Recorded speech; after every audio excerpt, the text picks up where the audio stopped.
Assalamualaikum warahmatullahi wabarakatuh. Saya Sri Puspita Sari Nur Hasanah, NPM 1950-144.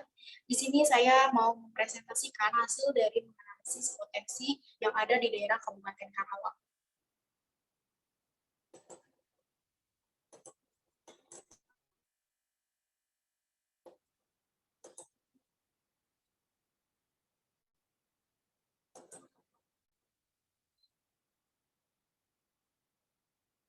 Potensi daerah di Kabupaten Karawang, saya Sri Puspita Sari Nur Hasanah, NPM 1950-144. Di sini saya akan menjelaskan hasil dari menganalisis dan saya mempresentasikan ini untuk memenuhi nilai mata kuliah interpersonal skill.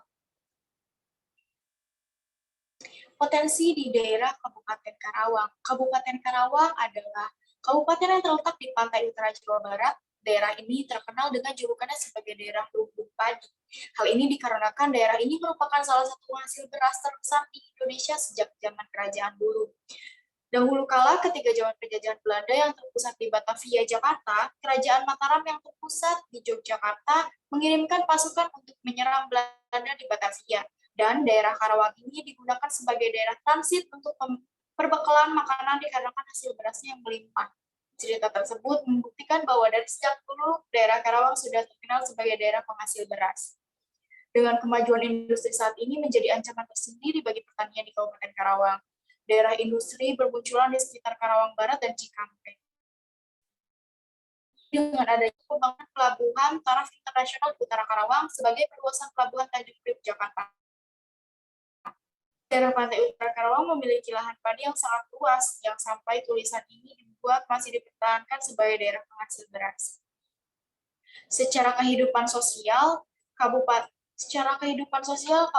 Karawang dapat digolongkan sebagai daerah peralihan dari desa ke kota. Di daerah utara masih banyak ditemukan desa-desa pertanian dengan juragan-juragan tanah yang kaya, tapi di daerah barat dan timur, baru bisa dibilang Cikampek, sudah banyak terlihat pengusaha-pengusaha industri dan karyawan yang lebih dominan.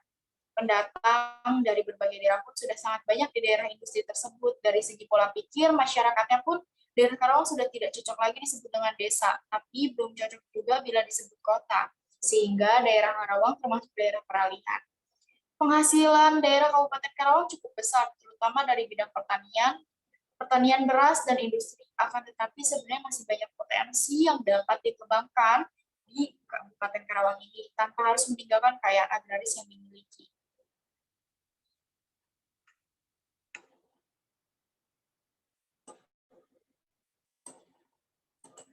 Potensi daerah Kabupaten Karawang di bagian pariwisata.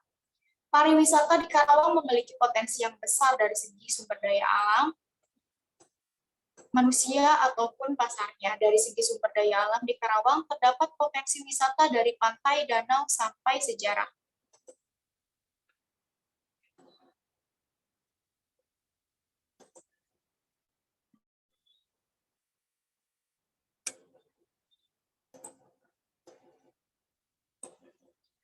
Yang pertama, pantai. Daerah utara Karawang merupakan daerah pantai. Salah satu pantai yang terkenal adalah Pantai Tanjung Baru dan Pondok Bali.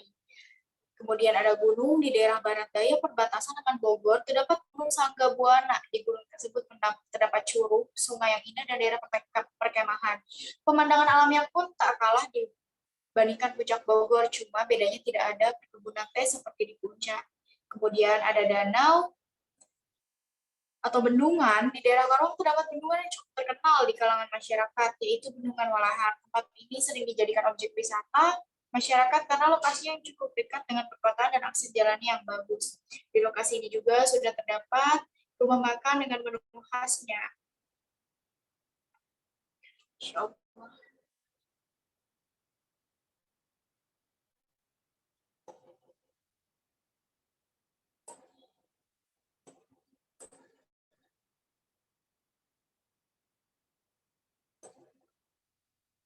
Dengan menu khasnya adalah berbagai jenis ikan tawar. Kemudian sejarah dan budaya Karawang, daerah pangkal perjuangan. Moto ini bukannya tanpa arti. Hal ini karena ketika zaman kemerdekaan ada suatu peristiwa yang terkenal dengan sebutan peristiwa Rengas Dengklok, yaitu ketika para pemuda menculik Bung Karno ke daerah Rengas Dengklok untuk mendesak Bapak bangsa tersebut segera mendeklarasikan proklamasi Indonesia pada tanggal 15 Agustus 1945. Hasilnya, pada tanggal 17 Agustus 1945, proklamasi kemerdekaan Indonesia pun dibacakan di Jakarta. Selain itu, terdapat Candi Jiwa yang terletak di daerah Batu Jaya. Banyak ilmuwan menduga bahwa situs Candi Jiwa merupakan situs kota yang dapat menggambarkan peradaban pada zaman Kerajaan Tarumanegara, yaitu salah satu kerajaan tertua di Jawa. Bahkan ada yang menyebut kemungkinan bahwa daerah tersebut pernah menjadi ibu kota dan kerajaan Tarumanegara berdasarkan banyaknya benda-benda sejarah yang ditemukan di daerah tersebut. Kemudian festival. Festival yang sudah terkenal di Karawang ada Mojang Jajaka Karawang dan Parade Kemerdekaan.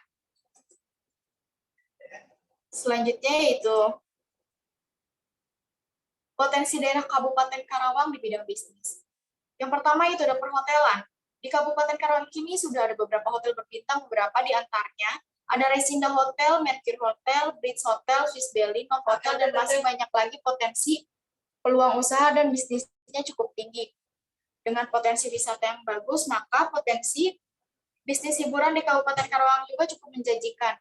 Dengan jumlah warga yang banyak dan bervariasi dari berbagai suku, maka pasar untuk bisnis hiburan cukup berpotensi. Bila diperhatikan, tingkat stres dari warga Karawang cukup tinggi. Faktornya antara lain 3 daerah industri besar di wilayah Karawang, yaitu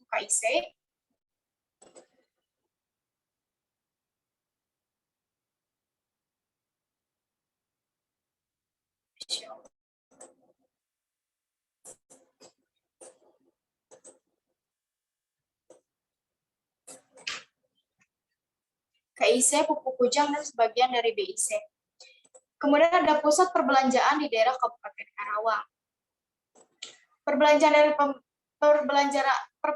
daerah di Kabupaten Karawang, modern di Kabupaten Karawang ini sudah banyak. Jadi pusat kota terdapat mall yang disebut Mall KCP, Mall Teknomart, Mall Matahari, Mall Mega E, Mall Ramayana, Mall Resinda, dan Mall Cikampek. Dan juga kini di setiap mall sudah terdapat bioskop.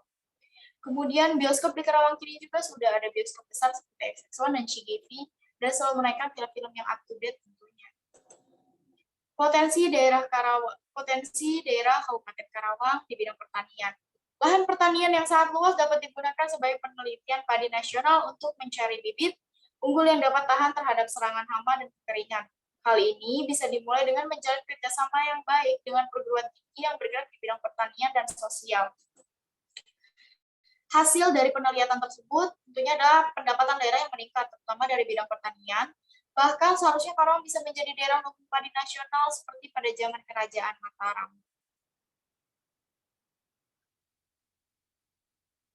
Potensi daerah Kabupaten Karawang di bidang industri.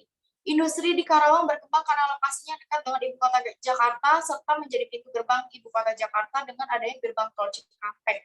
Selain itu, lahan yang masih luas serta masyarakat yang cukup padat, apalagi dengan datanya pada pendatang, sehingga potensi industri di Karawang cukup bagus. Hal itu dibuktikan dengan adanya 3 kawasan di industri besar di Karawang, yaitu KIC, Pupuk Kujang, dan sebagian wilayah BIC. Akan tetapi, perkembangan industri di Karawang dapat mengancam identitas Kabupaten Karawang itu sendiri yang disebut sebagai lumbung padi. Apalagi bila rencana pembangunan internasional di utara Karawang jadi terrealisasikan. Potensi daerah Kabupaten Karawang, salah satu daerah agraris di Jawa Barat adalah Kabupaten Karawang. Masyarakat agraris khususnya daerah Karawang memiliki tradisi yang bernama upacara nyalin, yang telah dilakukan dari sejak zaman dahulu.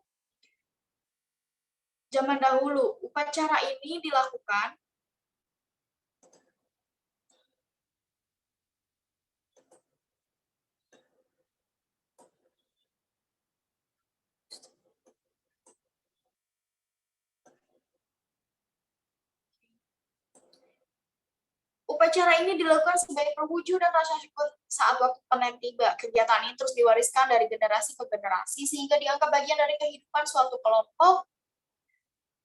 kelompok masyarakat setelah Zomkar 2007.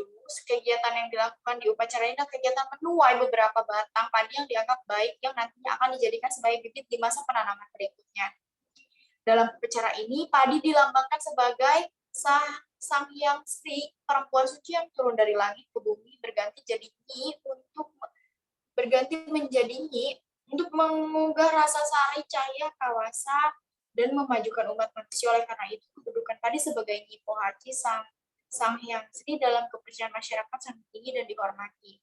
Mitos Nyi Pohaci dilatar belakangi oleh cerita pantun Sulanjana. Cerita pantun Sunda yang mengabadikan Nyai atau nama lengkapnya Nyi Pohaci Sang Hyang Sri dan Dayang Tresnawati Nyi Bibiting Sri merupakan simbolitas peran perempuan dalam menjalani kehidupan, sebab perempuan akan terus memberikan keturunan melanjutkan kehidupan keluarganya. Urutan kegiatan tradisi nyalin tatahar yang terdiri dari gempungan, kukumpul, riungan, dan majang, mukusan, sanduk-sanduk, mitembeyan, mipit, pare, dan ngaarwahan. Unsur-unsur kegiatan ada penanaman nyalin yang memiliki 5 makna. Pelaku tradisi nyalin yang mencakup sesepuh, penyawa, wali puhun, juru kumpul, aparat desa, dan masyarakat. Barang-barang tradisi nyalin ada yang termasuk sesajen, utama sesajen tambahan makanan dan sesajen tambahan bukan makanan. Makanan dalam dari nyalin ada yang dibuat langsung dari beras, ada juga yang diolah dari beras yang dijadikan tepung. Gerakan dalam tradisi lisan ada 3, yaitu berjalan menuju sang sanggar, mipit padi, dan ngabadanan. Tempat dilaksanakannya nyali sawah yang terpilih oleh sesepuh berdasarkan kriteria tertentu. Waktu nyalin dilaksanakan 1 kali dalam setahun di akhir masa tanam ketiga, dan untuk menentukan waktu pelaksanaannya menggunakan perhitungan larangan bulan, waktu, dan kopet sewok. Nilai etnopedagogik dalam tradisi nyalin ada yang berkaitan dengan 1. Pandangan hidup manusia dengan dirinya. 2. Pandangan hidup manusia dengan lingkungan masyarakat. 3. Pandangan hidup manusia dengan alam. 4. Pandangan hidup manusia dengan Tuhannya, dan yang kelima yaitu tujuan manusia dalam mencapai kemajuan lahir dan juga batin.